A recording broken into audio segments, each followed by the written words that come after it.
Alright, here we are at the processing facility. Got, I assume that's where the throat of the rotary kiln was at. Some motor mounts and stuff here. I don't know who Landa is. Anyway, you can see further up the hill they had various stages where they would process the ore. Then once it got to here, a large rotary kiln was mounted there, and bearings were here and here. Kiln rotated with fire blowing through it the opposite direction. It looks like the slag went into here, some kind of access hole, and I guess they took it out, probably with carts, with railway and mine carts, took it out and dumped it out there. Don't know what that is. Might have been the mercury storage area. And here is where they would have mounted the retorts, which look like a still, and they would have all dripped down into this trough, which then, through this little pipe, would catch in this bowl. So they'd have it there. Same thing here. I don't know where the retorts would have been mounted for here. Anyway, with a little bit of work, this can all be cleared off into a nice slab for a house with a pretty large basement already built right here that I'm standing on. Let's see, go over here.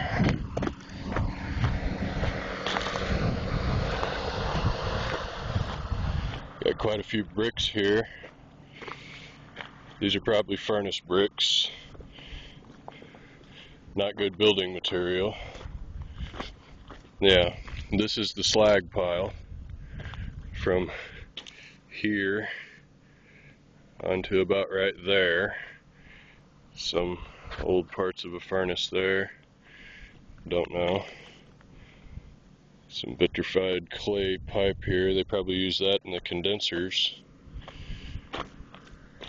Various cinnabar wastes. Kind of looks like red clay. Yeah, cactus. And this is a creosote bush. These things grow everywhere out here. They burn about like they've been soaked in gas. Well, soaked in creosote anyway. Let's see. We can't see it from right where we are, but that tailings pile and the big mine is right up there. There's something over there behind that Ocotillo. Those green, I don't know if you can see it on the video, but these plants, this is called Lechuguilla. No, I take that back. This is ephedra. It's what they make speed out of, I think. Anyway, this is an Ocotillo.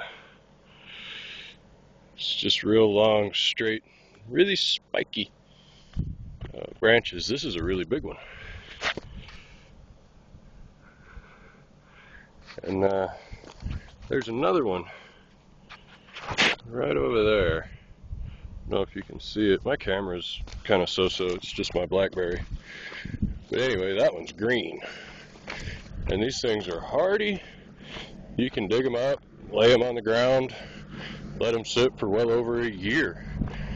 Then stick them back in the ground, give them some water, and poof, like magic, they start growing again. I think they go into some kind of dormant phase, which is what lets them live out in this desert, thrive so well, because it can be quite a while before rain comes. Oh, Meant to put it in park. Meant to put it in reverse and put it in park.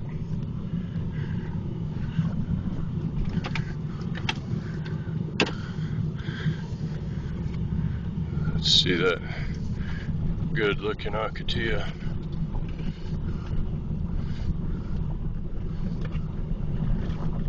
And this is that road that goes over to that mine that I said doesn't really exist. It must have been backfilled. But there's the pretty green one. And of course we got a few yucca plants. Here's another green Acacia. Pretty cool. A lot of people will use these like fence pickets, and they'll make what's called a living fence. You just chop off the individual branches, and weave them through, say, a barbed wire fence, stick the ends in the ground, and they'll continue growing.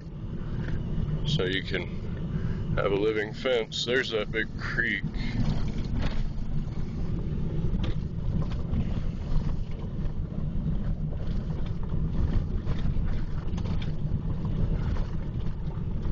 Alright. Well, I'm going to break this into 2 videos, but the next video is just going to be me leaving. Show you how far away from the highway this place actually is.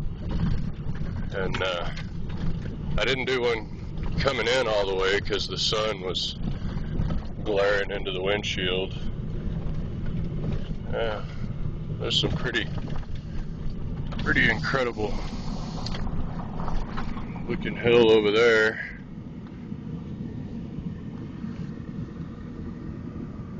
That's that large cliff wall. Good personnel break, that's for sure. You're not getting over that without a heck of an ATV.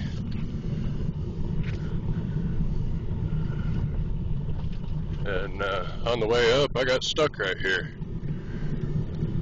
Rear axle. Whoa. The rear axle got hung up on a little dirt hill. I had to reach under the truck with a shovel and dig myself out. That's also something to consider out here, is that help can be quite a long ways away. So, be prepared. Carry a pickaxe and a shovel, preferably with a winch on the front of the vehicle, multiple spare tires, water, always water, and if you care to, put some energy bars or whatnot in the glove box, and always leave the house prepared to walk back to the house, because you never know, something may happen. And if you do have to walk back, it's nice to have your hiking shoes and, socks. Don't come out here in flip-flops. That's just begging for a disaster. But right over there is the creek, which I'll be going into very shortly.